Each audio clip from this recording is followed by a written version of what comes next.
Okay, live we are. Excellent stuff indeed. And I see Mr. Dunford sat in the background there. Let's wave at Mr. Matt Dunford. Hello, Matt. Hello. I don't think he can hear me. I hope he can hear me, but there we go. He's probably wondering what the hell's going on. Yes, we're now live. We're doing the countdown. If you can possibly hear in the background, that's my kettle boiling as well. So yeah, I've got the kettle all ready and ready to go. But we've got a couple of people who are watching already. And Matt's saying, hi, are we good to go? Yes, we're good to go. Let me just say hi to him. Right, yes, we've had one or two people messaging me and just checking on the, clarifying what we're actually doing in terms of the Patreon support and how we're kind of doing the live streams now. Well, in the past, it's been a case of we did half an hour, then we cut out for everybody else, and then we re-uploaded everything. And that was great, but it kind of missed out for everybody to watch live, which is great. And at the end of the day, we were losing a lot of the viewers, the viewer counts as well on that initial first video, which was a bit wrong. So what we've actually decided to do now, we're going to let the stream run live as we go. Everyone who's watching live can watch the whole thing here on a Sunday, 10 a.m. Pacific, 1 p.m. Eastern, 6 p.m. GMT. And then we make the... I think the Twitter one we delete. We certainly make the Facebook, the YouTube video private, and I think we make the Facebook video private as well. We then make them public again on Wednesday. So basically, if you are watching live, you get to watch the whole thing, and we don't kind of cut everybody's stream out and ruin everybody's Sunday. But we then kind of cut the thing, make it all private, and then we make it all public again on Wednesday. But if you are a Patreon supporter, that means that you are somebody that gets the whole thing as we go. So thank you very much indeed for jumping in and following along. And if you are a Patreon supporter, jump in at patreon.com/Englishman SDCC. Support the best you can. We really do appreciate everybody's support. Also, a bit of news as well about some upcoming live streams. Next week, we've got ourselves another comic creators full lineup where we get to talk about a book, and we've got everybody who's involved in it on the stream. So Christopher Sabella, who is the writer, we've got Ted Brandt and Rose Stein, who are the artists, and we've got, hopefully, fingers crossed, Triona Farrell, who's going to be, who is the colorist of Crowded. They're going to be joining us next week. And then in 2 weeks' time, hopefully we're going to be speaking to the creative team behind Kolchak, a graphic novel of the Cult TV show from 1972. That's going to be in 2 weeks' time. We're hopefully going to be getting as many people involved from the creative team of that. So that's going to be looking forward to that. Okay, let's do the opening titles. Let me get my tea up and running, and we are going to be talking to Matt Dunford up next. Hey, what's this button do?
Okay, interesting. You're going to have to let me know if you heard audio during that, because I had no audio then. Nothing was coming through. Slightly concerning. Can you hear me? Please let me know. I mean, we've got 1 or 2 people who are jumping into the comments already. Into the Blue Mister, greetings all. We've got Solicitor Smeg saying hello as well. What's up, everybody? We've got Andrew English as well saying hello. Welcome all. If you can hear me, let me know. I'm wondering why I have no audio. So I'm going to have to check what on earth's going on there. Oh, we've got yes. So you can hear me. That's good. So long as you can hear me, and so long as you can hear my guest, because quite frankly, he's always a pleasure to talk to, and we're just going to dive straight into introducing him. Matt Dunford is joining us. Hello there, Matt. How the devil are you? Look at this. I'm doing just fine. Sorry, I was just doing my hair right now. Yeah, I have to match the great Leonard Sultana. Can you hear me? Oh okay no, right this there? is bad. Bear with me a second. I may have to wear headphones. Sorry, let me. Would it be better if I tried a mic? Hold on.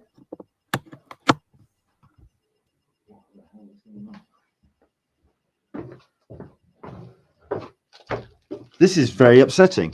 This is very disturbing. Don't tell me we've got technical issues again. As per bloody every single week, we have something going wrong. Say hello, Matt. My mic. I've got nothing. Hang on.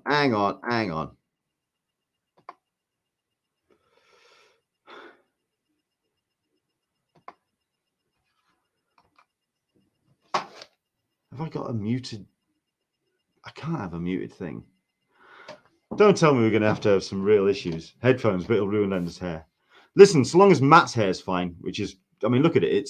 It's gorgeous. Can you hear Matt? Everybody. Can anybody hear Matt? Oh, well, he's got his microphone muted now. So mute his mic. Yeah. Oh, right. Your mic isn't connected now, Matt, apparently. So now I don't know what the hell's going on. Your mic isn't connected, apparently, Matt. Can't hear you, apparently. How about now? Yes, now we can hear you. Yes. There we go. Yes, now we can hear you. Okay, cool. I was just muted right there, but can you hear me fine? Yes. Yeah, I mean, Solicitor Smeg is saying it wouldn't be an Englishman taping if something didn't go wrong. Solicitor Smeg is saying it wouldn't be an Englishman taping if something didn't go wrong. So although anyway, I'm now hearing an echo.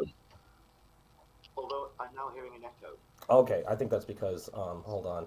Let me see if I can do the echo cancellation thing, because it's like there's always one echo cancellation. Cool. How about now? Hello? Nope, there you go. Can you hear me now? No, I can hear you. Better? We're all good. Yes. Okay, perfect. Yeah, sorry. It's just like sometimes that microphone echo wants to be registered as a. Oh, still echo. Hold on. It's all good. We're all good. And now I can't hear you. Nope, can't hear you.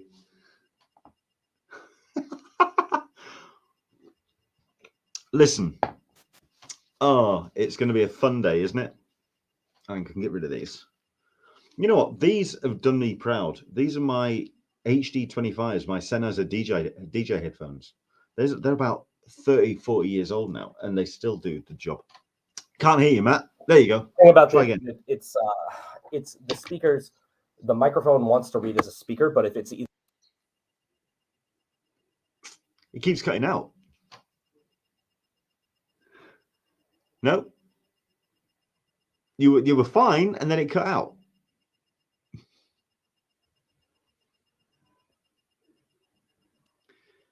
What's he clicking on now? What's he pressing?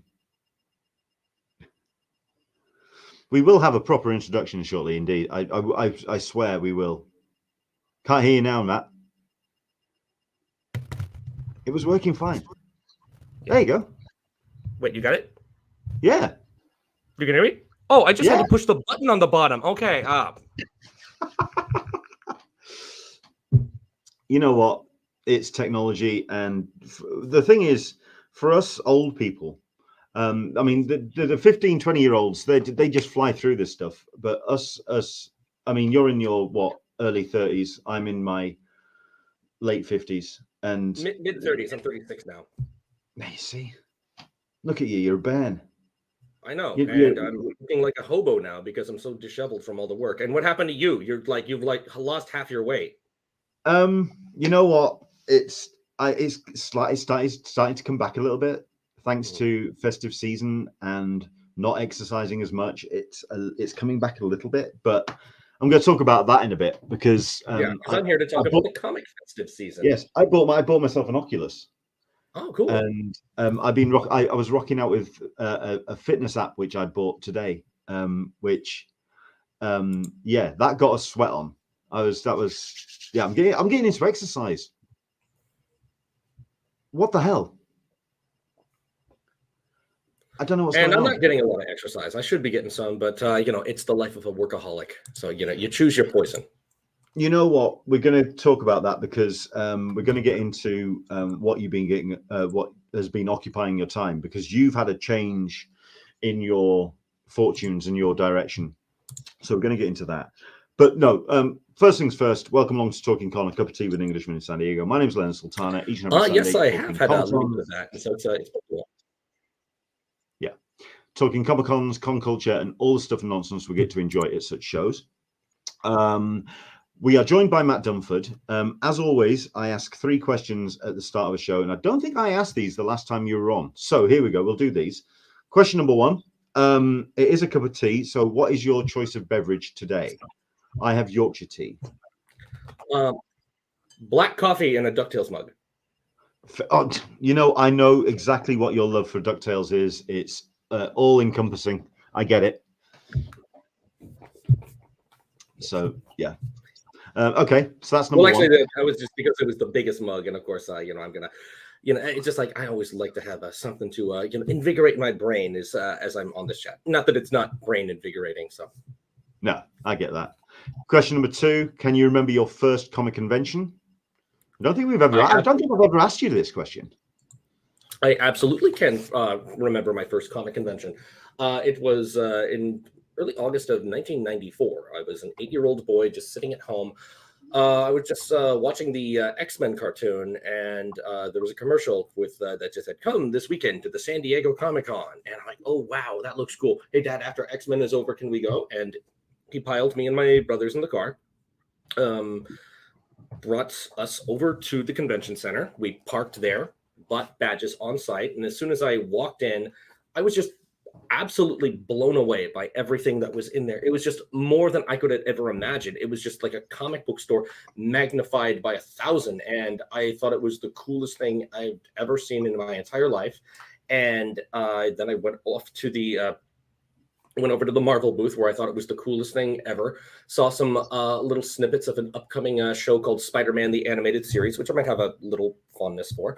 And I went and got a sheet of the uncut Fleer Spider-Man 1994 trading card set, which still remains my favorite trading card set of all time. And it was signed to me by this guy who I didn't recognize. He goes by the name of John Romita Sr.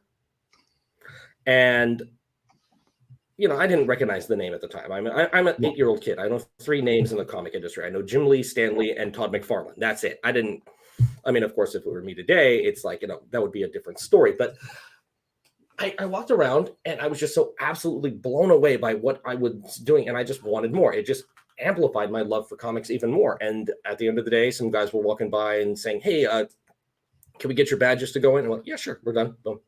So you go down the day of. You park the day of, you buy your badge the day of, and you give your badge away. Like, you don't do stuff like that anymore. Yeah. I mean, I think that the story I tell a lot is about that first year I went in 2010. And my tickets were bought for me by a friend of mine as a wedding gift, because it was about the year 2010 was my wedding year. And the Sunday, I had $200 in my back pocket. I had some spending money that particular day, and I was walking through sales. I was heading towards Ballroom 20, where Caroline was attending a Sons of Anarchy panel, and I happened to have $200 in my back pocket. Walking through sales, they were selling the tickets for the next year, and I just went across and went, "Yeah, I'll have those, please." So I got the weekend tickets for 2011, and that is just mind-blowing to me now, just that whole idea. Oh yeah, it is. So yeah, that's okay. So that's question number 2. And question number 3, can you remember, knowing you as I know you, you are very confident in front of people, very confident in front of creators, You know your stuff, so you can hold your own in conversation. But can you remember any time when you met somebody at a convention and all of a sudden the brain just went into shutdown mode and just sort of like, you went a little bit mealy mouthed, weak at the knees?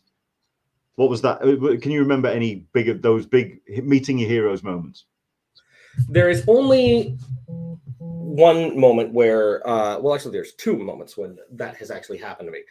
I've been very solid about meeting creators over the years, but the first one is the first time that happened is in 2010, and I'm a huge Conan O'Brien fan, and I think he's definitely the biggest influence on my particular sense of humor.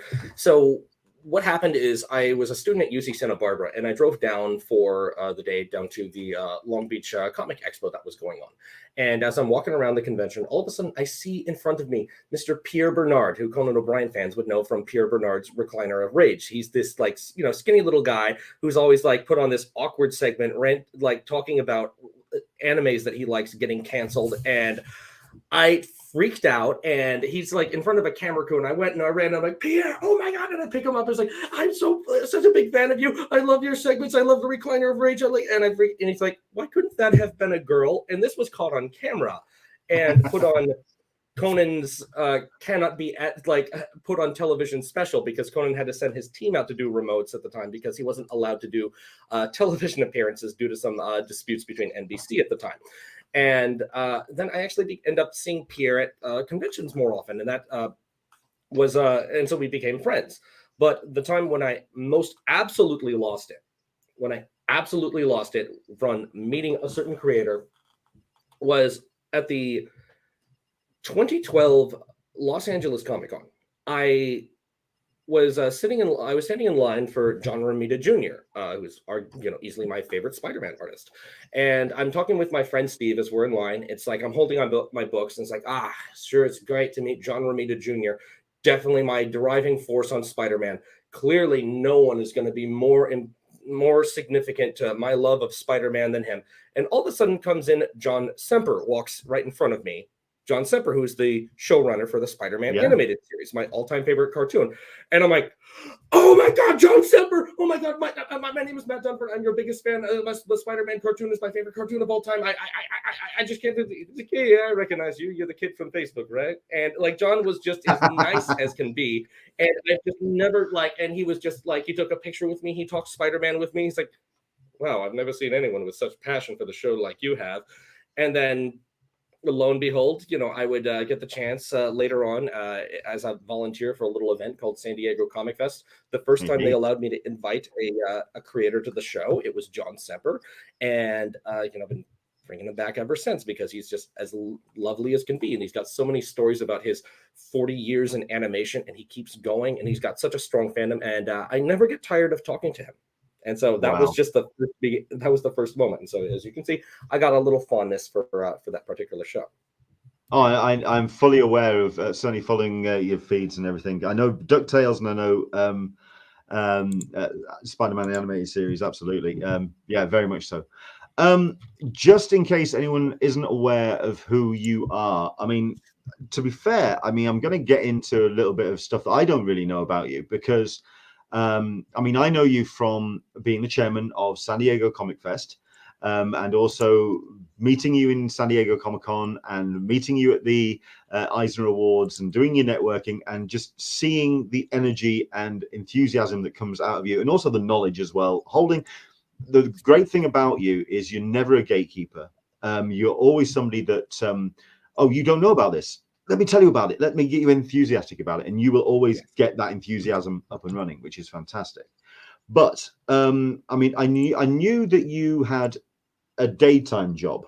And in the past, it was to do with, I believe it was Second World War. Is it planes? Or was it just vehicles in general? What was your I had done a couple of particular roles in different capacity over the years.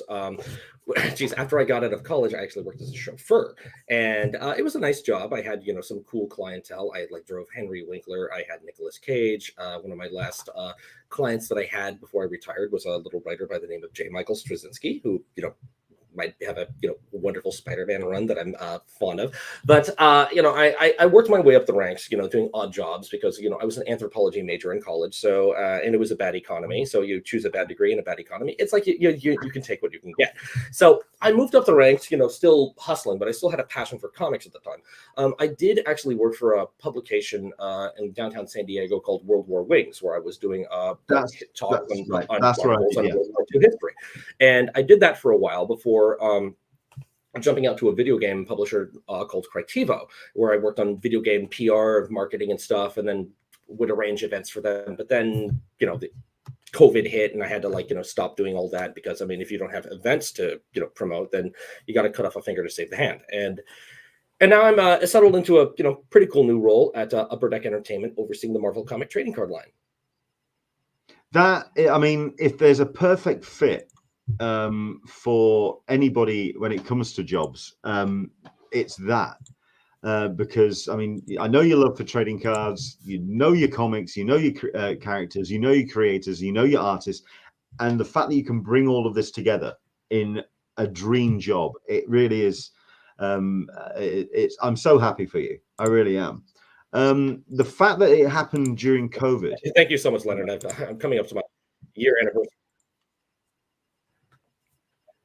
Sorry, I paused out there for a second. Could you repeat that? Yes, okay.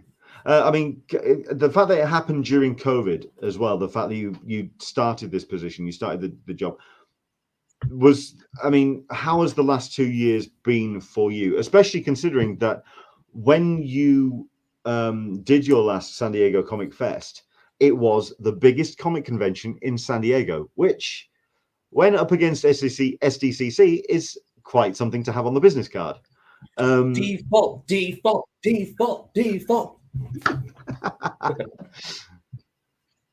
That is so impressive. Yeah. So the whole thing there is, we managed to pull off San Diego Comic Fest in 2020. And the event went off without a hitch. And, there were some, at the point, growing concerns about COVID coming through. But fortunately, San Diego didn't find their first positive COVID case until about 3 or 4 days after the event. So there were still some worries, but after the whole thing is nobody got sick. My friend Jan was worried that she got sick, but it was just a regular flu and she was over it in 4 days. But the whole thing is 6 days after San Diego Comic Fest hit, that's when the quarantine order hit. And we actually managed to get the event going. And, it's very unfortunate that so many other comic conventions, did not get to have their events. And because I like Comic Cons, I want to go to Comic Cons. I want other conventions to thrive and do things. Now, Comic Fest may be on the smaller and more intimate side, but it's just there's room for small cons, there's room for middle-sized cons, there's room for big cons. There's conventions that share passion and love for all of this stuff. But the way that I'm so happy that we did it at Comic Fest, we had Bill Sienkiewicz as our guest of honor. J. Michael Straczynski, regrettably had to cancel his appearance because, he has had some respiratory issues over the years. He's had walking pneumonia. And so he is very much cause for concern, because if you've ever seen his stories about lung issues, it's admittedly, it would have been nice because, he's been my favorite writer for so long. But ultimately, I did that wonderful trick of Straczynski and Sienkiewicz as guests of honor. And so the hardest pronounced and hardest to spell in the entire thing. So that was going to be fun for people in interviews trying to talk with me. So, but otherwise, we just had a great time. It was the perfect convention. And I'm looking to do an even better one coming up April 21st to the 24th. Well, we'll definitely get into that in a second, because obviously that is one of the main reasons why you've come on to talk about the 2022 edition. A lot of shows went virtual, and they decided to do an online kind of contribution to keep the convention spirit alive during lockdown and during a pandemic. Why didn't San Diego Comic Fest decide to go that route? Why did you not decide to do anything in that regard? Because online conventions are boring. there's too many distractions. It's like, I try to do the whole thing of like, all right, here we are in a Zoom talk, but do you really want to listen to me on a Zoom talk? Like there's so many external distractions that, can happen. It's like, okay, this is going on. But if you're sitting on your Switch playing Animal Crossing while there's a, Comic Con online in the background, it's like that convention should have your attention. And ultimately, when I started watching these online conventions, I tried to get it, but it's just like, I would just get bored. And it's not the same feel for me. And I mean, conventions need to have that excitement in the air. It has to have that drive. And so like, I felt if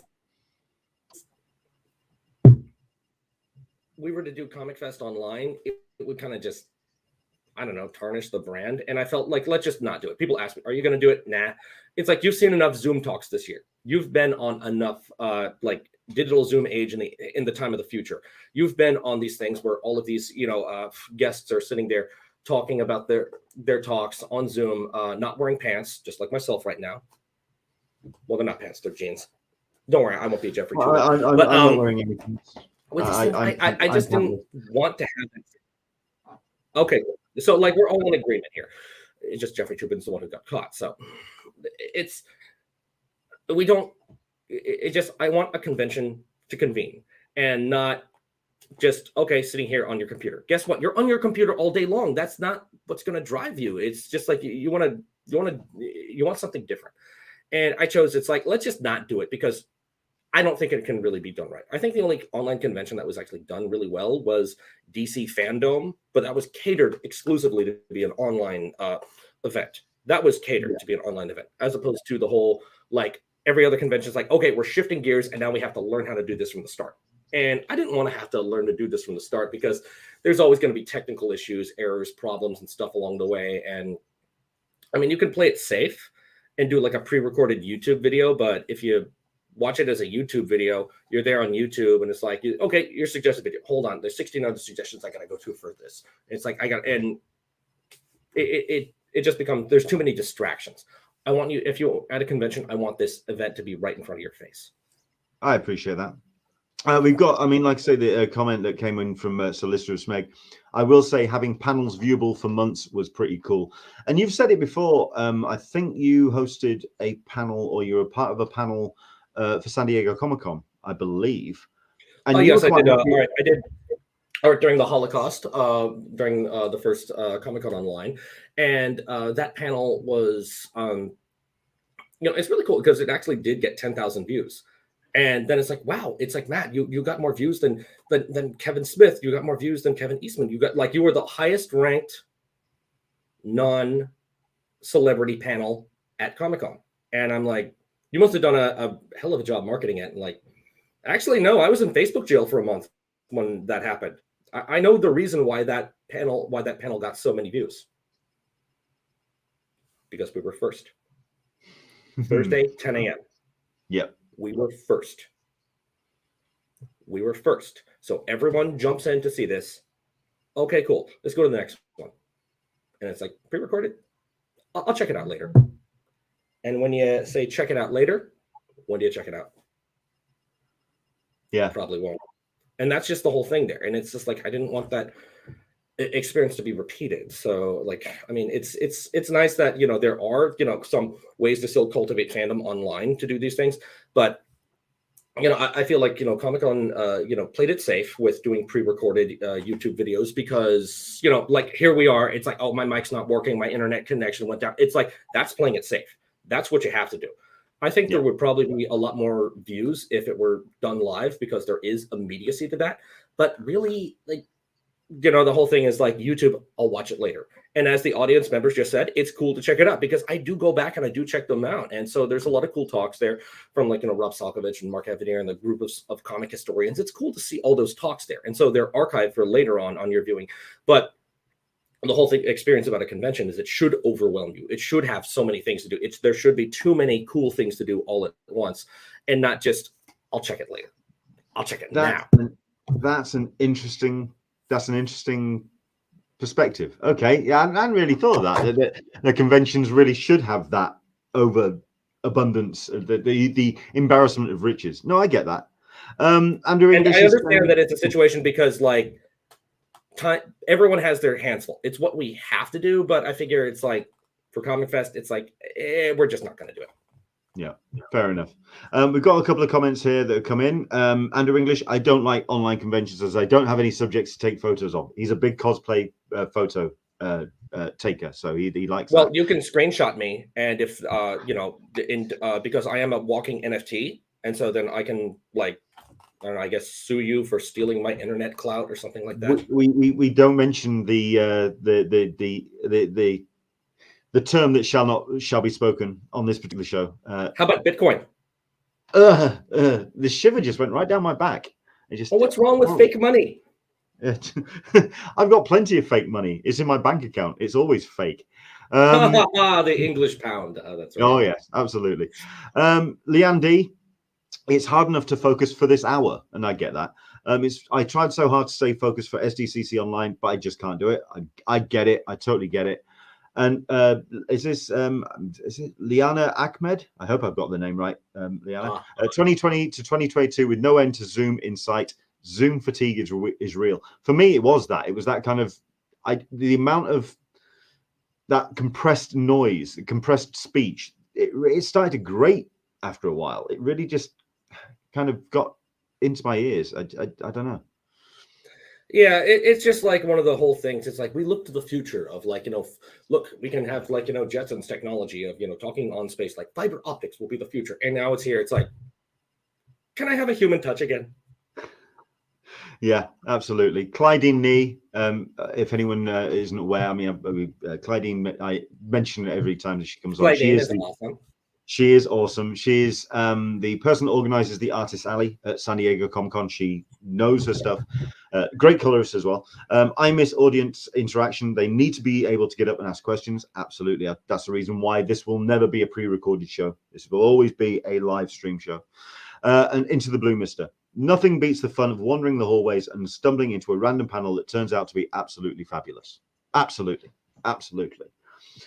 Which kind of then brings me round to San Diego Comic Fest then, and that interim that we've had, the 2-year gap, and at the end of the day, what we are discovering with shows that are coming back IRL is that they are struggling to kind of reconnect with fans, either because people are still anxious about going out to attend crowds and get into outside and interact with people.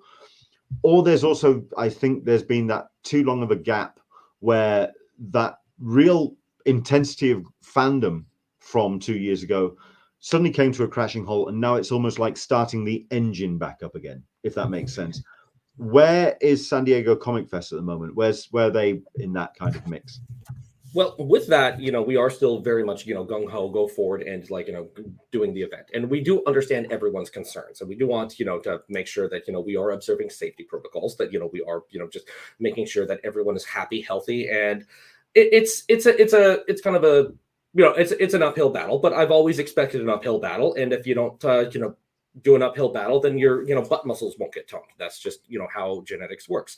And the simple truth is, I would, I go ask and invite special guests. It's like, I don't feel quite comfortable yet. Maybe next year if COVID numbers go down, it's cool. It's like, that's why I, chose to, push it back to a later month, knowing like, looking at it helps when your dad is the medical director of the city of San Diego. It's like, we have this, we have that New Year's spike, we have that Christmas spike because people innately do get together. And when people do get together, it's like, so there are numbers there, but like, I want to applaud San Diego Comic Con for the Comic Con special edition. I think that went off without a hitch, and the fact of like that they were requiring vaccination cards, masked up at all time, and we see no outbreaks.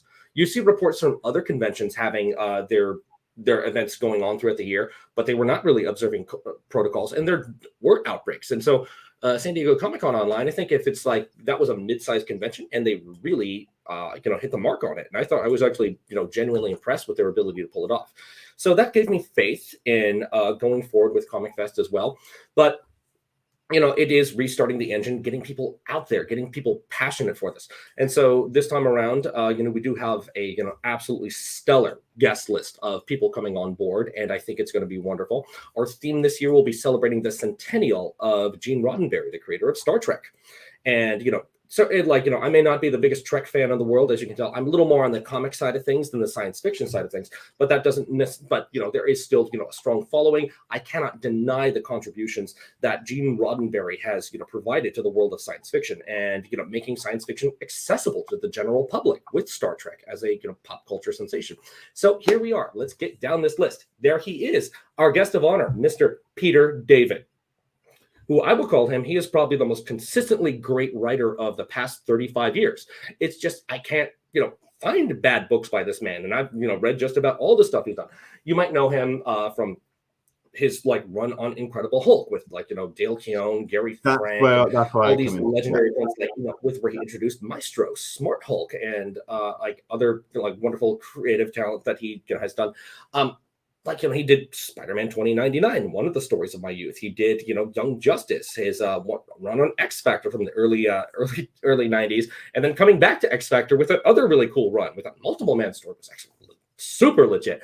And the Star Trek The New Frontier novel series, which ties in perfectly. And the man has such a breadth of knowledge. And I was just out at dinner last night, and it's just with a friend who typically doesn't read comics. I meant, I got Peter David. He's like, you mean the guy from the Amory Wars? Oh my God, I love Coheed and Cambria. It's like, and it's surprising. I learned new stuff about his career and learned to excite people for this stuff along the way. So, I think Peter David is actually the absolute perfect guest for the Roddenberry Centennial, because he has had such an impact across comics, across film, animation. He has written for just about every single medium. And, and as I find to learn, the Trek fans absolutely love his Star Trek novel series. And so I think that's actually really cool too. Absolutely. Like I say, I know him more from his Incredible Hulk work and also Young Justice as well. But no, it's the novels for Star Trek and the kind of the expanded universe, as it were, for Star Trek, I don't know as well. But so it's great that you're really leaning into the Gene Roddenberry Centennial, which is incredible. Liana Ahmed, by the way, I did get the name wrong, so there we go. I'm a huge Trekkie, looking forward to SD Comic Fest Roddenberry content, so that's really cool. Let's continue down the line when it comes to your guest list then. So you've got the likes of Gregory Benford as well. You've got Ralph Mateo, but let's look down your creatives as well. Ben Templesmith, who I'm a huge fan of. Absolutely. Scott Shaw, always good to see his face on any kind of. Who created Animaniacs, Freakazoid, Tiny Toon Adventures. Always happy to have him back at the show. Absolutely. William Stout as well, who I do have actually a signature of his on a Masters of the Universe piece somewhere, isn't it? Around? Some bloke called Rob Sarkowitz, whoever he may be. We will tell you what, we'll skip over the minor celebrities and move on. Michael. Hey, there's no minor celebrities here. They're all big time.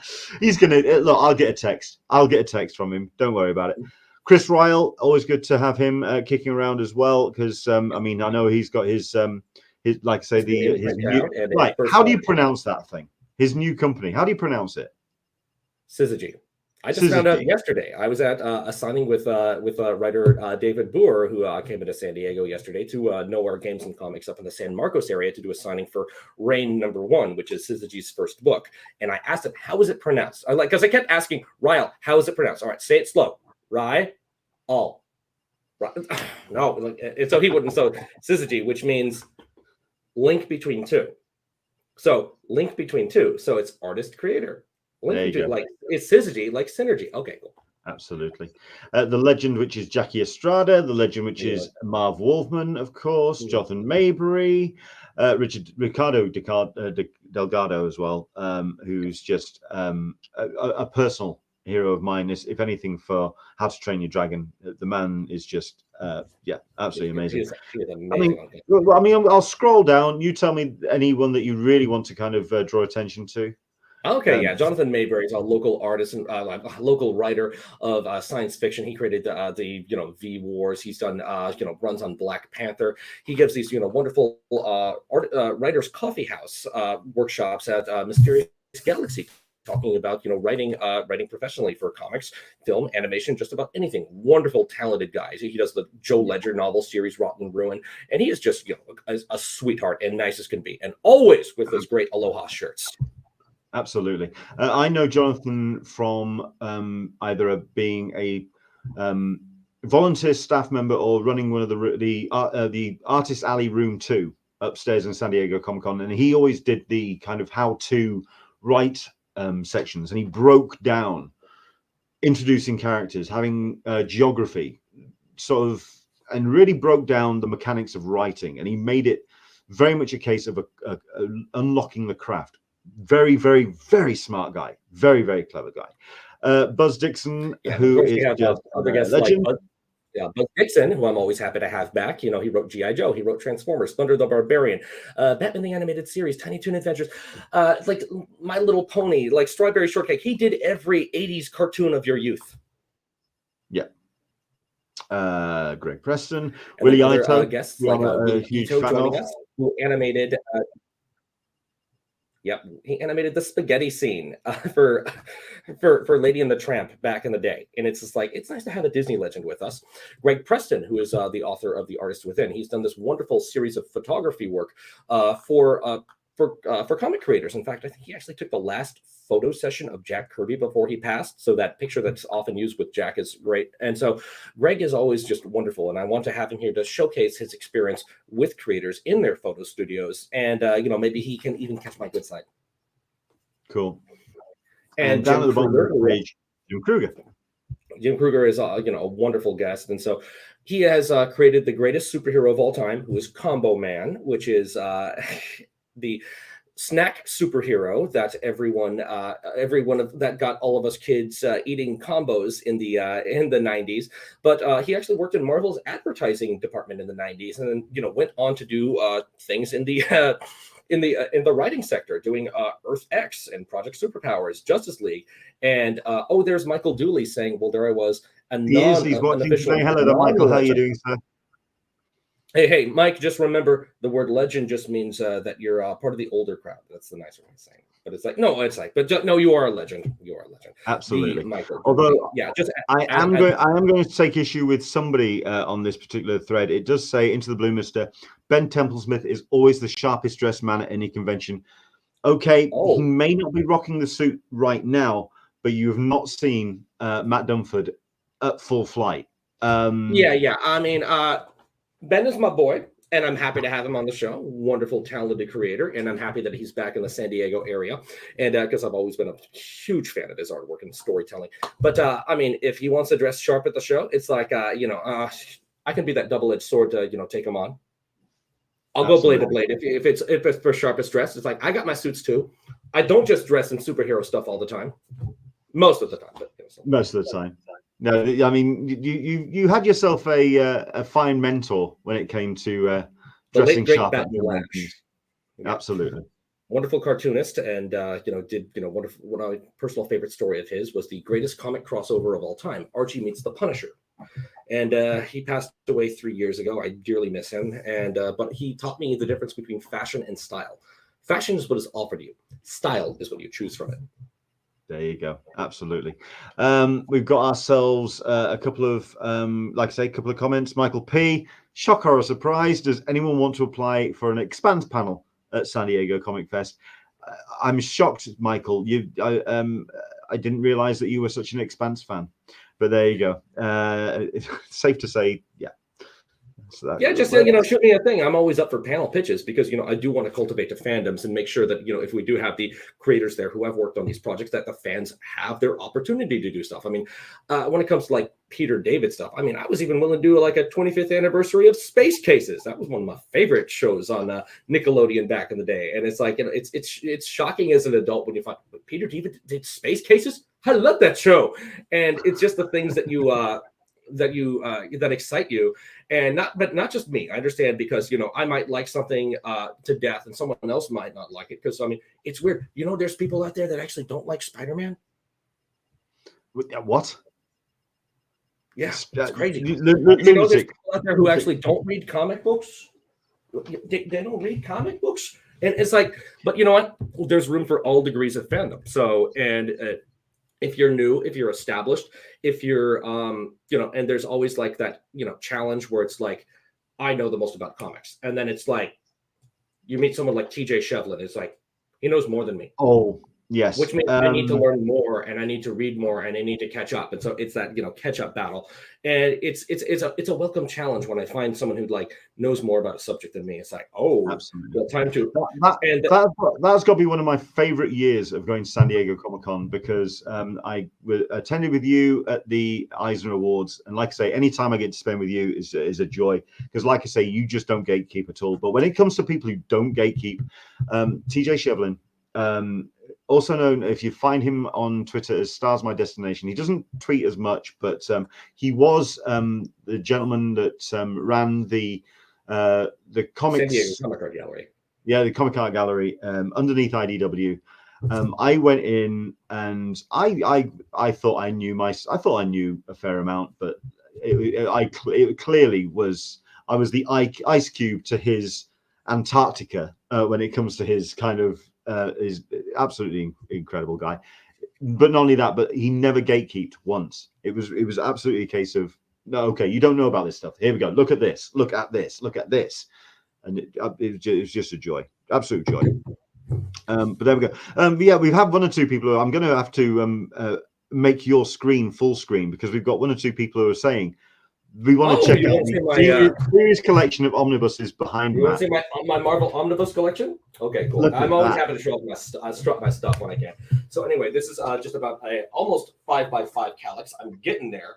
I've got 2 spots left, but I think I should have this filled by the end of the month. So I've been working on it for about 13 years. This is my Marvel omnibus collection, highly manicured and organized, starting off from the beginning with Acts of Vengeance crossovers, Alias, Alpha Flight, Amazing Fantasy, Amazing Spider-Man by Todd McFarlane, Amazing Spider-Man by J. Michael Straczynski, Volume 1, Amazing Spider-Man by JMS Volume 2, Amazing Spider-Man by Stan and Steve, Amazing Spider-Man Volume 2 by Stan and Romita, Annihilation Conquest, Astonishing X-Men, Atlantis Attacks, Avengers Volume 2, Avengers The Crossing, Avengers by Kurt Busiek and George Perez, Captain Britain, Captain America Volume 2, Captain America by Kirby, Captain America by Brubaker, Captain America Brubaker 2, and so on and so on.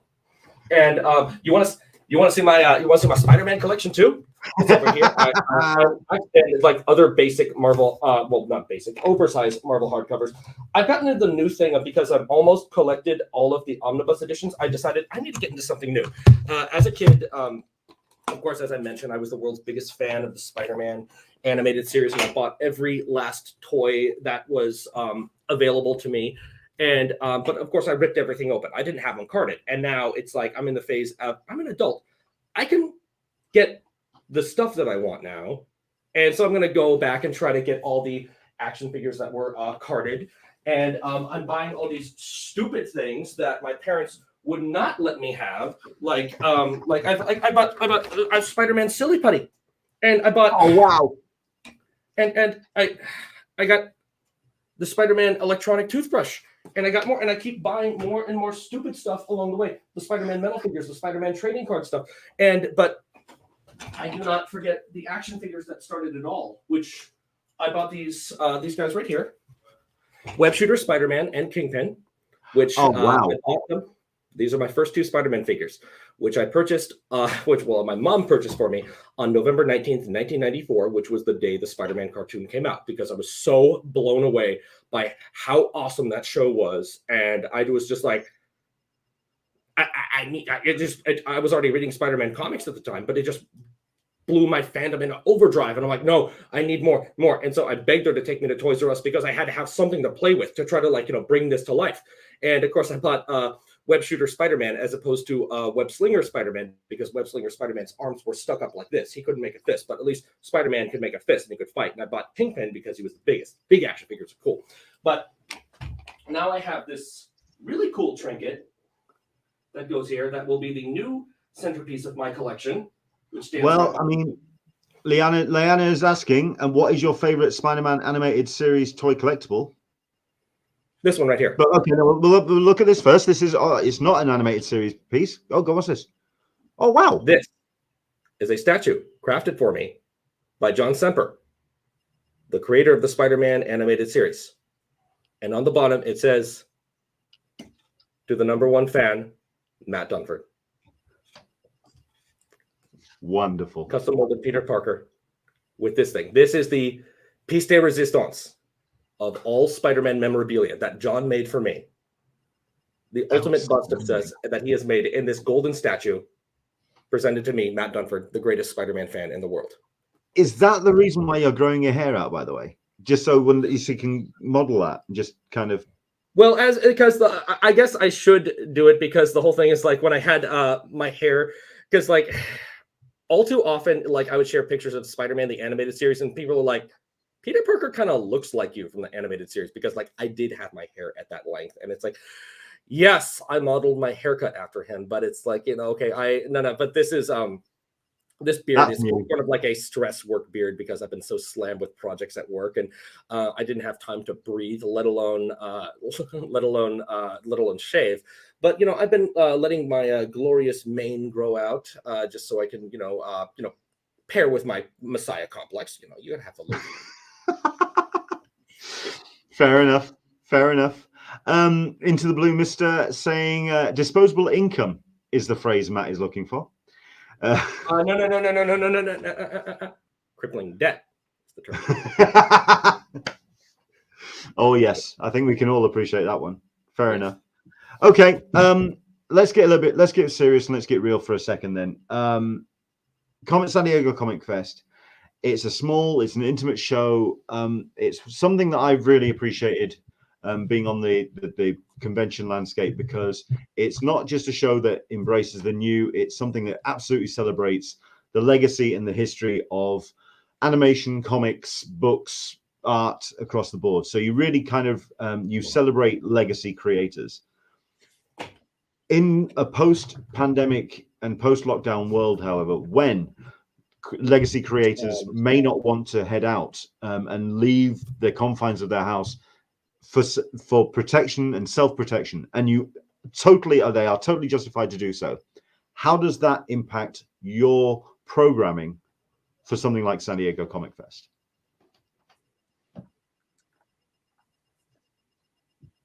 Well, with that, you know, it is very much, you know, we are always, you know, happy to, you know, make accommodations for it. I mean, if they don't feel comfortable coming to the show, we respect that.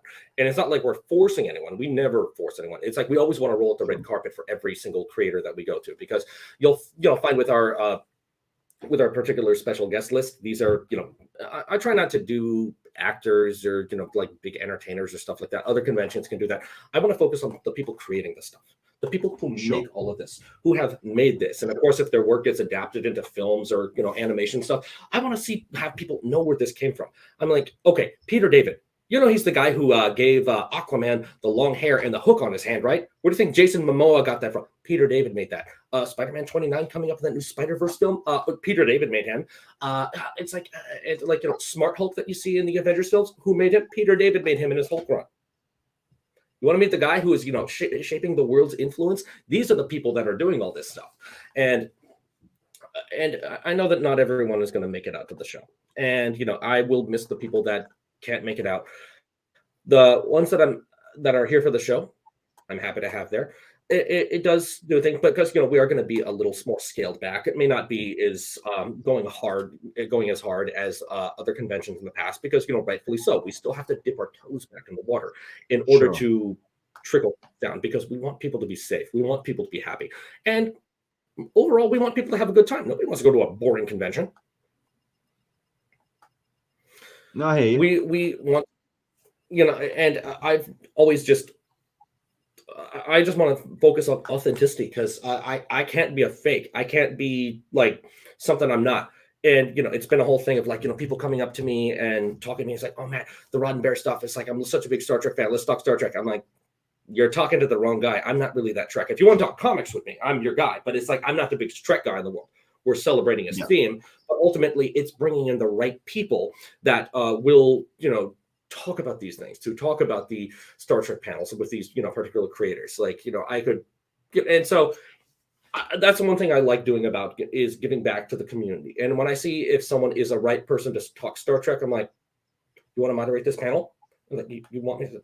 I can't do it. I can't be everywhere in the world at once. As chairman, I have to put out fires at the event, and I have to make sure that everything is going smoothly. So you'll see me rushing around all the time at this because I just want to make sure that everyone's having a good time. And I'm always happy to elevate people into these roles where they actually, can talk to the creators that they really enjoy. And if I find that they are right for the role, and if they can bring out the best in a great discussion and entertain an audience, because I want everyone to be entertained. I love seeing all these, all the rooms filled and excited with laughter and, engaging questions of these things, because creators may not always get to tell the story that they want to. So you get to ask the question, what if? Hold on, I just heard the watcher right now. No, it makes sense. I mean, you've got a comment here from Liana again. That's why San Diego Comic Fest is so refreshing, actual creators. And like you say, you're not the biggest Trek fan in the world, but that's where you can learn something from the show as well. You can go along to these panels. Yeah, because last time around when we did Comic Fest, we celebrated the Centennial of Ray Bradbury and Ray Harryhausen. Both were men who I had met, but I couldn't really say that I'd seen much of either's work. I'd be familiar with it, but it's like they were the creators of the generation before my time. But when I was inviting out special guests to the show, say get on the phone, call up J. Michael Straczynski. He said, "You want me to stand on the shoulders of giants? Bradbury and Harryhausen? Of course." It's like, did I just pull an Oscar-nominated writer and excite him to be into the role for this? Because you see when I sit in on panels at Comic Fest, and you see the impact that these people had about what they were doing, like with Bill Stout saying, it's like, and this lighting effect that he would do, he matched the lighting for every single scene of every single claymation thing for Harryhausen. It's like, that is so cool. He basically just revamped the world of special effects with claymation motion. And it's like, this stuff is all cool. And you see how it paved the way for other creators. So it is standing on the shoulders of giants. And Bradbury and Harryhausen was the right theme. And I got this opportunity to learn more about them myself and become excited about them myself, because you could always be excited about stuff. The wonderful thing I love about the comic and science fiction animation medium, there's always too much of it. You can't take in all of it. Do you think I've read every single book on my shelf? No. Because I'm illiterate. Why do you think I need pictures to read my books? Oh, stop it. You know your stuff. Let's go through a couple of comments here. I mean, number one, thank you very much indeed for everyone for joining us and getting your comments in. Thank you so much for joining us. Andrew English welcomes Toby Tolentino into the room. Hello there, Toby. Welcome along. But we've got this comment from Solicitor Smeg.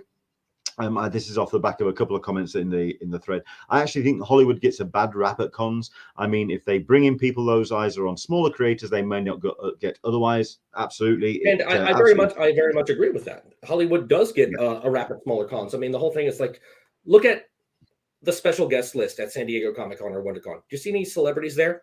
No. I mean, Comic Con is still very much respecting the comic creators, and showing the people on the guest list are all people who make comics and cartoons and science fiction. These are still the creators that are being focused. I mean, they do the Eisner Awards. They celebrate the accomplishments and showcase the new works coming out.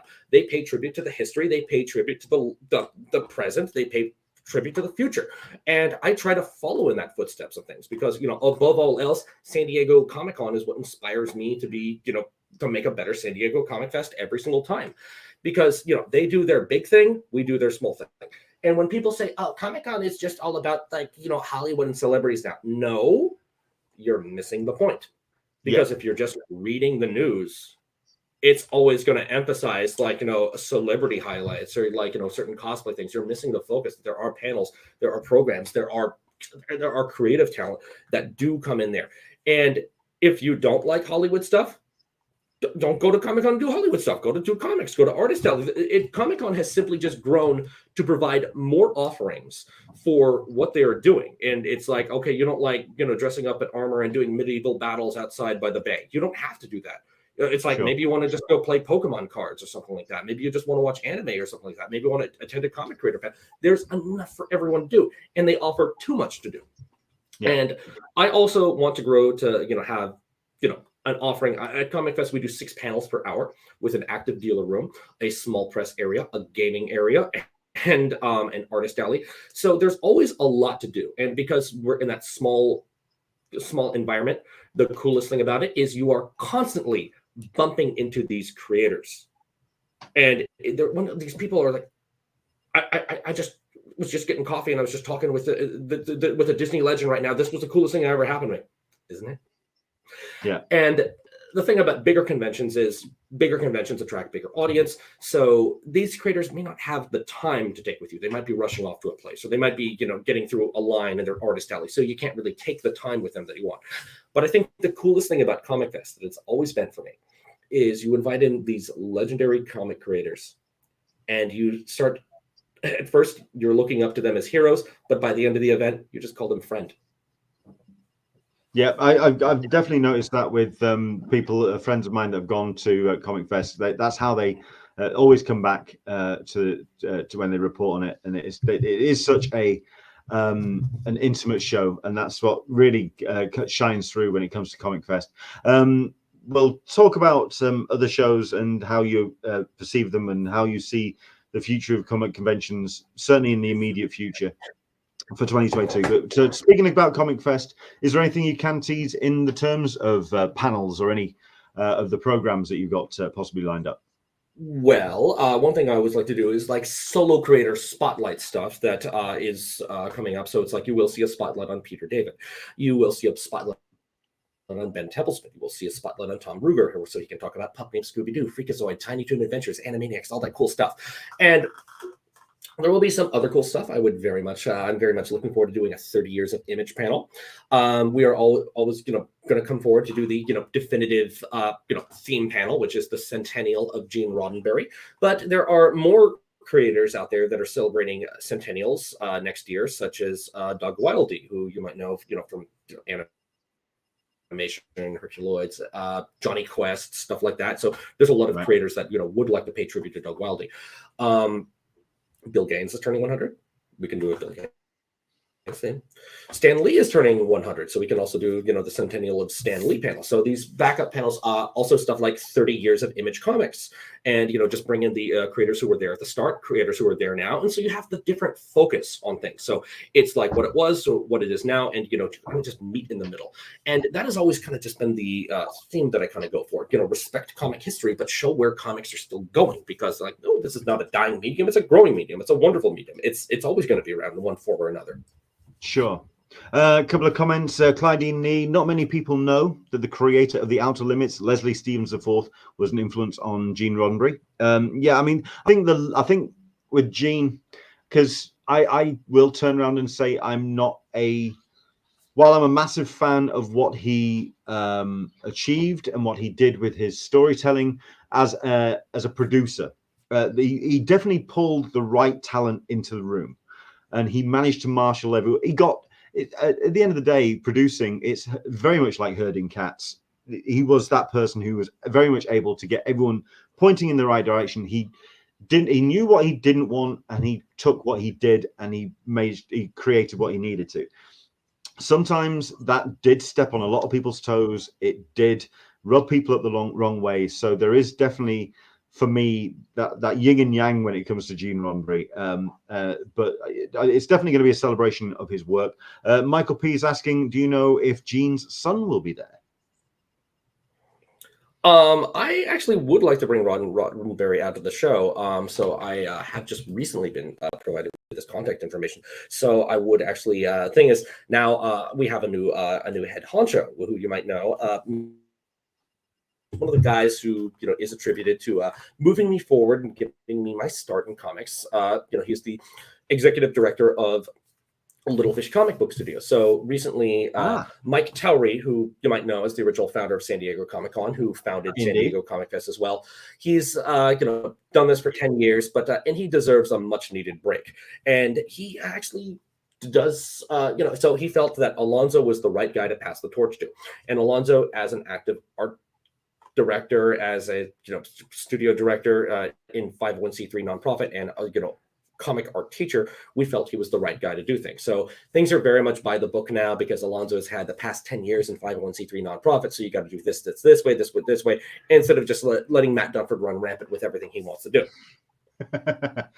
Yeah, absolutely. Because a lot of times, like, my ambitions are bigger than our wallets. And so, like, I can throw myself in crippling debt over comics, but it's like, I'm not going to throw a 501c3 into crippling debt over comics. This is true. But I will say that it's your enthusiasm and the efficiency of your programming, which has managed to elevate San Diego Comic Fest over your tenure, and who you've managed to get on board through your connections, through the people that you know, and your enthusiasm. That's what I think is what really kind of draws people to the show. Clydeen Nee at the last Comic Fest, I actually got to talk to people, a bunch of artists. Indeed, Michael Dooley saying, bumping into creators is what happened at SDCC in the 70s. I'd see everyone on stage strolling the hallways, and they always were very approachable. Now it happens at San Diego Comic Fest, and yeah, that's why I hear from. If I were at Comic Fest and I saw that Michael Dooley guy, I'd be like, get on my face, get on my face. Absolutely. I mean, like I say, I can kind of ask this about Comic Fest as well, because you've kind of mentioned that in a post-pandemic world, and well, we're not there yet. That's the thing. We're still in the throes of this thing. But you've admitted and you've said that it is going to be a slightly more, not restrained, but it's going to be very much a controlled affair, so everyone's kept safe and well. Yes, because one outbreak is too much for me. Sure. When you're dealing, however, with a behemoth like San Diego Comic-Con in July, what do you think we can expect from that show 5 months away from now? Okay, I still think that San Diego Comic-Con will be still very much a controlled environment, like they were doing with their Comic-Con special edition. I still believe that they should require proof of vaccination, and require masks at all time. And that's pretty much them's the breaks, because let's face the reality of the situation. Bringing together 200,000 people from different parts of the world, putting them under one roof for 1 week without protection, and then spreading them out all over the world. There's a lot that could go wrong there. There's a lot. Sure. So it is better for them to just, keep the safety protocols that they do have, because we're not entirely out of the woods. And, we would hope that international COVID numbers would go down by then, but it's just, I would say better safe than sorry. Understandable. Absolutely. I mean, like you say, I'm going to be coming. So, I'm looking forward to catching up with you. I'm looking forward to. They have demonstrated that you can. Yeah, and I'm looking forward to seeing everyone too. And so, but it's just like, I think it's just best to observe safety protocols until we are completely out of the woods on this thing. And of course, viruses may continue to mutate and stuff like that. But just get your shots, get your boosters, wear your masks, and make sure that you are being safe and healthy for this. Absolutely. Let's have a look at what we've got here. I mean, I think everyone's pretty much agreeing with you, and everyone's looking forward to San Diego Comic Fest. I mean, let's bring up the website again, because it's well worth checking out what you've got planned and what you've got going, and when it's actually happening as well. April 21st to 24th, and it's like it says, it's the friendly, intimate comic convention experience. Yes. And how we're doing with ticket sales at the moment? What's happening in terms of the interest and how people are? The ticket sales at the moment, I mean, it's just like we're just tickets are on sale for the event, and hotels are available for the set. You can check out the links up top. So be sure to tell your friends. I just got some newly revised posters printed up, and I was blanketing every single store in San Diego yesterday for it. So let me give a shout out to all the local stores that were willing to showcase my things. So can we give a shout out to It's Geeky Collectibles? Can we give a shout out to Little Fish Comic Book Studio? Can we give a shout out to Maxwell Books? Can we give a shout out to Verbatim Books, to Now or Never Comics downtown, to Southern California Comics downtown, to Nowhere Games and Comics, to the Comics Lounge, and what else? Oh yeah, to Reanimated Records, the horror store in La Mesa. I was really getting around yesterday. I was out from 9 a.m. till 7 p.m. And you know what I'm going to do after this? I'm still going to hit the rest of them after this because I am not done yet. And I will blanket Orange County. I will blanket Los Angeles. I actually sent some off with a friend to ship out to Las Vegas so we can blanket the store of our dealer guest of honor, Mr. Ralph Matthew. And so over there at Alternate Reality Comics, check it out if you're in Vegas. Absolutely. And so we talked about tickets. Let's talk about guests. We've kind of talked about the guests that you've got arranged at the moment. What's your guest list looking like between now and April? Any other names that you could be adding to the list? There are some, but I don't want to make any promises I can't keep. Good point. Fair enough. I appreciate that. That's fair enough. It's sdcomicfest.org. It's well worth checking out. Sorry? What's that? Oh, he's frozen on me. Oh, no. Or because we're a 501c3 nonprofit. Yeah, absolutely. Can you hear me? I mean, I'm looking forward to getting the reports back from this year's show. Hold on, sorry, we were fizzing out for a second. Yes, yeah, likewise. You were for me as well. Really looking forward to hearing the reports back from this show because, like I say, it's something that we cover every year when it has been on running as a live event, and every single time we bring back these really glowing stories and really glowing reports from Comic Fest, and it's partly down to the fact that it is kind of like a San Diego Comic-Con in its nascent years. It's very much a friendly and intimate show. Like Matt says, it's a show that you can really get to interact with your friends and your heroes at the show. And I'm looking forward to seeing the reports coming back from it. I'm looking forward to my invite one year so I can get flown over and do a panel. But I'm still waiting on. I would like to do a British invasion one of these years, but hopefully, plane tickets scale down on the price. But it's like, all things considered. So, I am submitting British Invasion Part 2 for San Diego Comic-Con, and I'm looking forward to one day at San Diego Comic Fest, get the true British talent to come over and do an actual real solid panel for you. But there we go. Yeah, the panel name will be Englishman finally in San Diego. Oh, listen, you don't want to talk about that because I have the conversation with Rich Johnson, who has turned around and said, "No, I'm the Englishman in San Diego." I went, "Oh, okay, I'll just hand over my my." Oh, y'all gotta cut it out. Now, who's going to be bleeding and who's going to be cool? This is true. I'll go for the second one. There we go. Let's have a look at this. Would it be cheaper to ship the British invasion over via freight? Yes, possibly. Isn't that typically called colonialism? British invasion. Has Matt never been to an SDCC UK attendees party? No, he hasn't. Although we're going to have to invite him one year. No, he hasn't. Despite being of English ancestry, I have not. I think we invited you, but you're always too busy. You're a busy chap. We appreciate that. Yeah, I'm looking forward to the reports. San Diego SanDiegoComicFest.org. And Matt, I'm looking forward to seeing some rave reviews, of course, of the show. Anything else that you'd like to talk about? Any other projects you've got down the line? Anything that you'd like to talk about in terms to trading cards, perhaps? I just want to talk to you. It's been so long, man. Well, I do. I am really enjoying my role at Upper Deck. Overseeing the Marvel comic trading card line. I've also got some other projects in the line, but unfortunately, the problem with that is, how I love to run my mouth, but nowadays I will run my mouth on anything I haven't signed an NDA on. But now I sign those NDAs for those projects, so I can't talk about those projects, and it's really painful. Hey, Matt, what do you think of this? Can't talk about it. So I really like my job. So you can't give us painful to not be able to talk about this kind of stuff. You can't give us your thoughts on No Way Home, then? Actually, the No Way Home, I thought was really solid for it, because I was very much seeing that it was like, because it's out now. So on No Way Home, yes, it's a lot of Spider-Man stories that I see pieced together from other Spider-Man stories I read, because I kind of feel that way about most Marvel movies. It's like when you've read this much, you're going to be like, I've seen it before. But I think, this was very much like, a kiss and make up effect of between Marvel and Sony.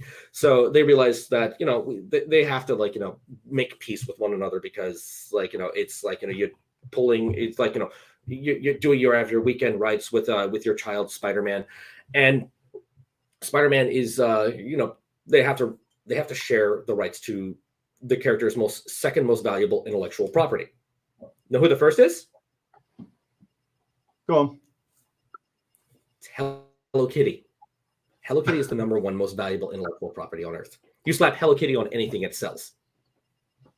Well, I mean, but that makes sense. Yeah, and but I think, despite the fact that this was a kiss and makeup effort, I think they actually did a pretty solid job on it, and it was cool to see my lover Toby again. He just looks so cute with everything.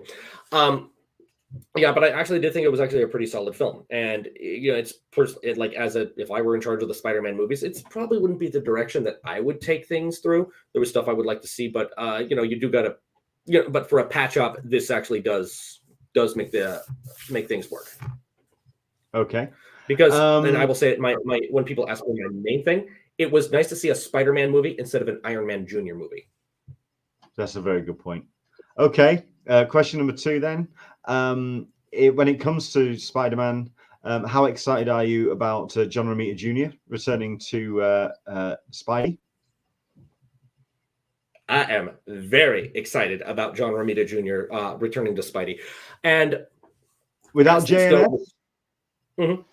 Yeah. Even without JMS, it's like, because like anyone knows that, like, I was once put on the spot, not the Spider-Man villain, but I was put on the spot once really hard. Like, when I went up to comedian Brian Posehn after a show, I was wearing a Spider-Man shirt. He's like, "Hey, nice shirt. All right. Did you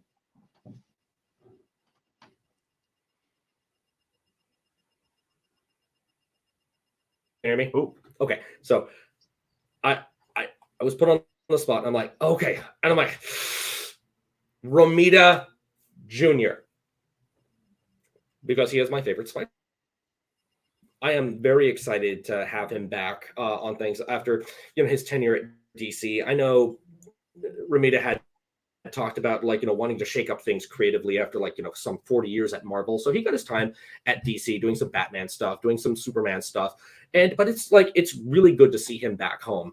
I saw the preview artwork and it's like, oh, that looks cool. Oh, Digger is back. Oh man, from JMS's run. Okay. And because anyone who knows me, my favorite run of Spider-Man, which I think is the best ongoing comic run of Spider-Man, is of course the run by J. Michael Straczynski and John Romita Jr. This run is, I think, it's the most absolute perfect, like, pairing of things.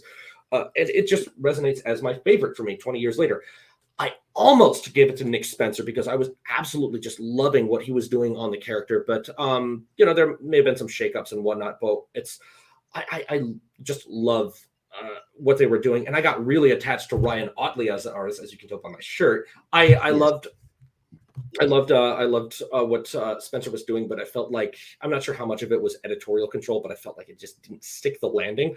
But I feel like what Nick Spencer did had just enough of what I wanted. It didn't give me everything I wanted, but it gave me enough of what I wanted. So I'd give Nick Spencer's run the silver medal because it was just so fun. It was just so cool. It's like, I just wanted more of it.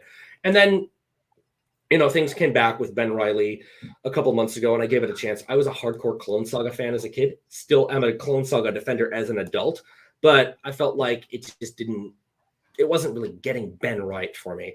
So I know that, one of the things that you have with superheroes is create the illusion of change without anything ever changing. Those famous words by Julius Schwartz. But I don't know, Spider-Man Beyond wasn't doing it for me, but they're like, and coming up next, Romita's back. I'm like, okay.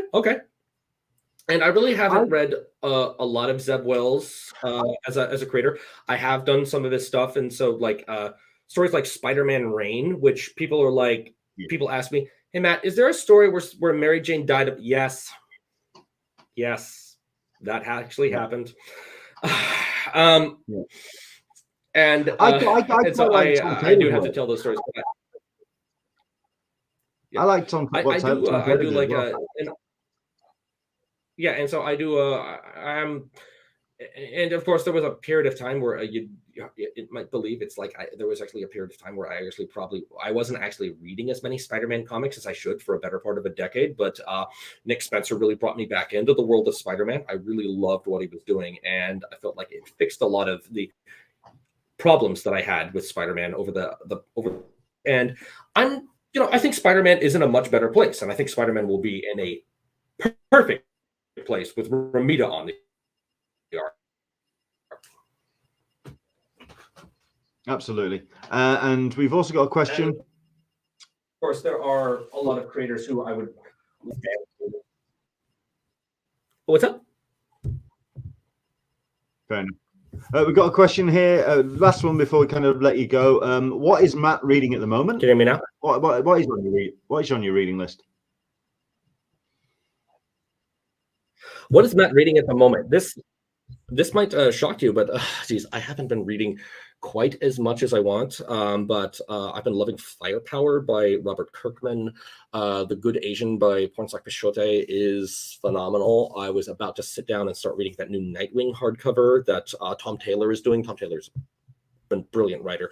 And I did Demon Days by Peach Momoko. I do have the opportunity to work with her at work, and she's one of my absolute favorite talents to work with. She's just way too skilled for her own good, and very well deserving of that Eisner Award for best cover artist, because she managed to do cover art for like every single book on the stands.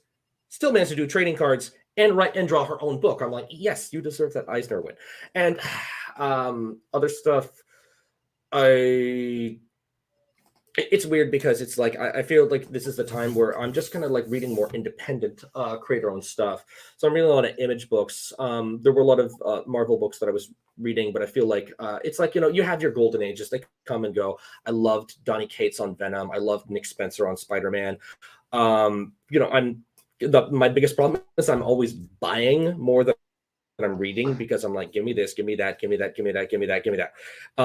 I did read Rain by David Boer, Joe Hill. That's awesome. And like that. I don't know what I was expecting. I was expecting something cute and romantic, but then I read it and I'm like, no, how do you yeah. Okay, it's going on to issue 2. So yeah, that was really cool. And that's awesome. Yeah. Oh, you haven't gotten the Firepower, get in the Firepower. Firepower is legit. Yeah, absolutely. And we've got one last question. There's a lot of stuff that I do love. There's Stillwater by by Chip Zdarsky. Oh yeah. Yes. Okay, so I've got one last question, but Michael Dooley as well. He's got a question, and this I'm slightly going to lead with this one, because at the end of the day, at previous San Diego Comic Fest, we've had Dan Berry go along, and he has filmed and recorded panels, and we've posted them online. Michael Dooley is asking thoughts about recording the panels and at San Diego Comic Fest, posting them after the fact. Go for it. Yeah, okay. Go for it. I mean, it's okay. Like you're there in person. You may as well, just have fun with it. Go for it. I don't care. So there you go, Michael. I think if we can get the okay from the people on the panels, I mean, we'll be recording as many as we can. We'll definitely get those up. Yeah, and I mean, I would just ask permission from the people on the panels, because not everyone might want to certain scenes recorded and whatnot. What's that? Oh, it's like that makes sense. That makes sense, and I think that's what we always ask at every convention we attend, and we cover absolutely. So it's just like we should, just permission and stuff like that, because typically if someone sees a camera set up in the back and they don't say anything about it, they're going to say something about it. Because I mean, there was this moment where I do appreciate John Semper of the Spider-Man cartoon. There was a panel he did celebrating 25 years of the Spider-Man animated series. And this was a moment he just wanted to share with the people in the audience. And so he said, all right, I'm going to show you my recording of the final moments of the Spider-Man cartoon, where Stan and his wife, Joan, are recording together, and they have such beautiful chemistry. And he says, it is my request that everyone turn off their cameras for this, because I want you to experience this moment. and not just record some kind of still grainy image that's going to become grainier on your phones. I want you to sit here and witness this moment as I did. And he shared, we all turned off our phones. The people who were waiting for the next panel just also were touched by this moment because they realized they were witnessing something significant as well. And we all just shared it together.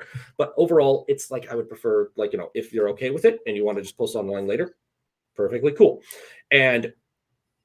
But I want you to be there in person. I want you to experience this moment as I do. And I think it's just these experiences. And meet these creators while you can, because as I've learned, a lot of time creators are always around forever. Because geez, like I've started doing TikTok videos on a San Diego Comic Fest channel, and I was like, I did a video on Darwin Cook, and I found a picture of me, talking to him to get this story back in the day. I'm like, wow. And people are like, wow, you had a chance to talk to Darwin Cook. I did.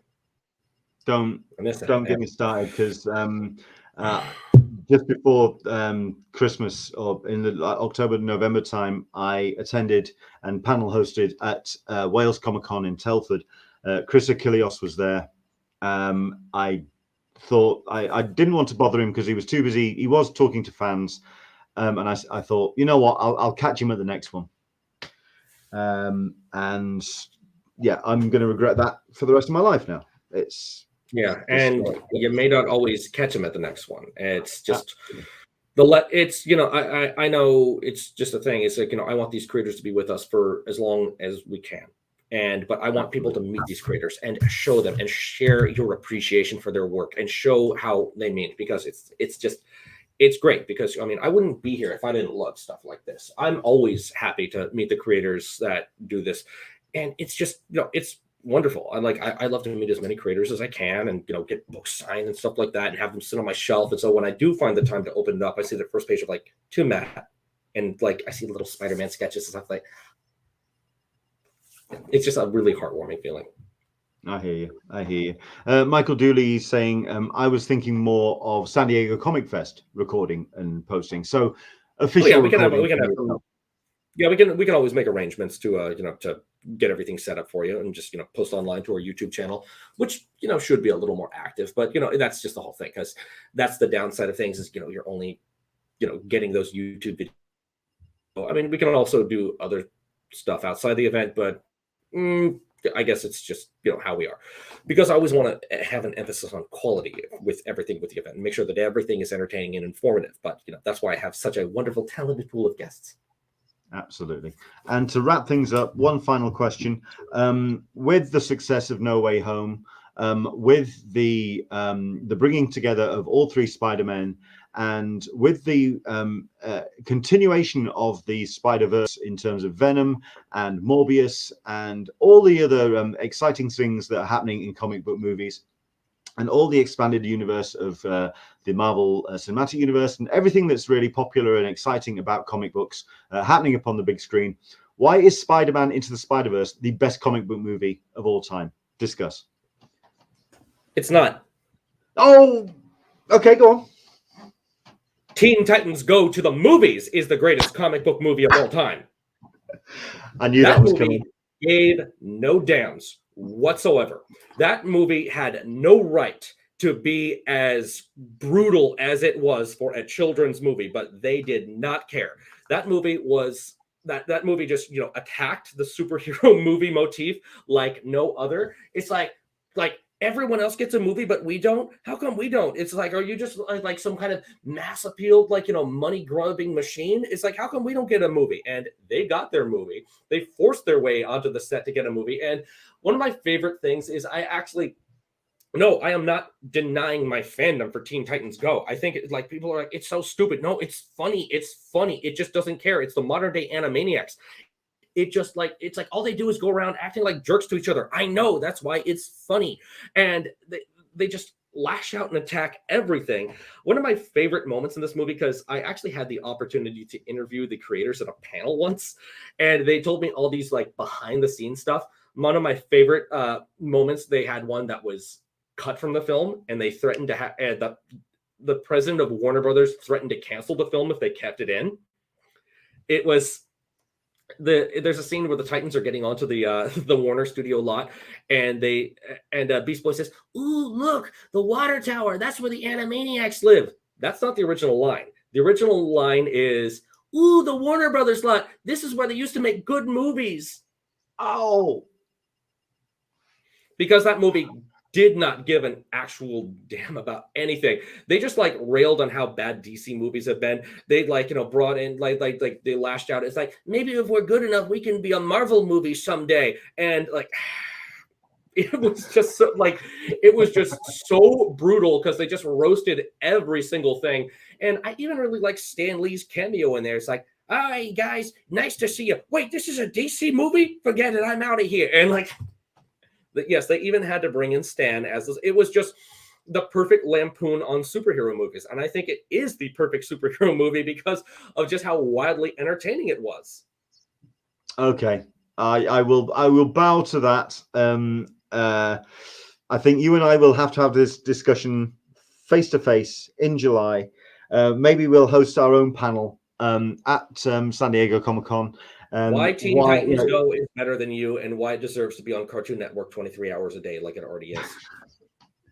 Makes sense. Listen, Matt, it's been a pleasure talking to you. It's always a joy to catch up with you, man. Like I say, looking forward to seeing what comes out of San Diego Comic Fest. One more time, let's have that URL up on the screen so everyone can go and find out more, get their posts, get their information from San Diego Comic Fest. And there's the website as well. Check it out, April 21st to the 24th. One thing that I will say from the website, though, it doesn't actually show on the homepage where it is. Remind people. It's over at the hotel location. You'll see where it is. It is the location, but I will say it's at the 4 Point Sheraton Arrow Drive, where it's been since 2017. So same time, different place, and same bat channel. Absolutely. Like I say, looking forward to it, and definitely looking forward to seeing our reports from Danbury when that happens.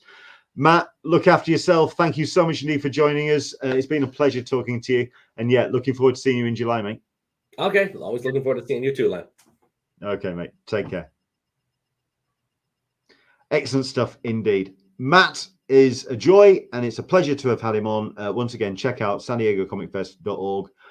For more and on the show, and yeah, it's going to be a hell of a show, if anything, because of the energy and enthusiasm that Matt brings to it, and he's absolutely the one of the linchpins of the whole event, and well worth checking out. Excellent stuff indeed. So there we go. That's our show for today. Thank you so much indeed for joining us. We are going to be doing a little bit more news stuff next week because there's plenty of stuff that's coming out of Lakes Comic Con, or Lake International Comic Fest. We've got, I understand, some information from Thought Bubble that's coming up as well. We've got some more stuff that's coming up when it comes to the MegaCon events that are being introduced here in the UK. Plenty of news that's going to be coming up, but we are going to be having our special guests next week, as we are hopefully going to be having all four of the creatives involved in Crowded joining us. This is a book that's published by Image Comics. If you've not checked it out, it is very much a timely book. It's definitely one of those which you need to be reading right now in 2022 because it's very timely. Written by Chris Sebalia, art by two incredible artists, which names from the Ted and Roe, Ted Stein, and so Ted Brandt and Roe Stein. And we've also got Triona Farrell as well, who's the colorist. All four hopefully will be joining us to talk Crowded Volume 3, which drops very soon indeed. And then in 2 weeks' time, hopefully we're going to be talking to the creative team behind an anthology, which is currently rocking on Kickstarter. It's Kolchak, which of those of us of a certain age will remember a certain cult series, Kolchak the Vampire. And he is getting a book of anthology stories from some incredible talent that's put in some work in on this book. It's going to be coming to the end of its Kickstarter around 2 weeks' time, and we're going to be speaking to a bunch of people that are going to be involved, or who are involved in that book. That's going to be in 2 weeks' time. We've got some great guests lined up for the next couple of weeks and couple of months. Do keep an eye on our social media, of course. Englishman SDCC on Twitter and on Twitch, and of course you can follow us on the Convention Collective on Facebook and all the other social medias as well. keep a track on what we're up to, and we would love to see you joining us next week for another Talkin Con, a cup of tea with an Englishman in San Diego. Thank you to everybody for watching. Thanks to everyone who's joined in with the comments. It's been a joy to talk to Matt. It's been a joy to have you joining us as well. Take care, enjoy the rest of your weekend, and we'll hopefully see you next Sunday for Talkin Con, a cup of tea with an Englishman in San Diego. For myself, Leonard, stay safe, wear your masks, get yourself vaccinated, and we'll see you soon. Bye-bye.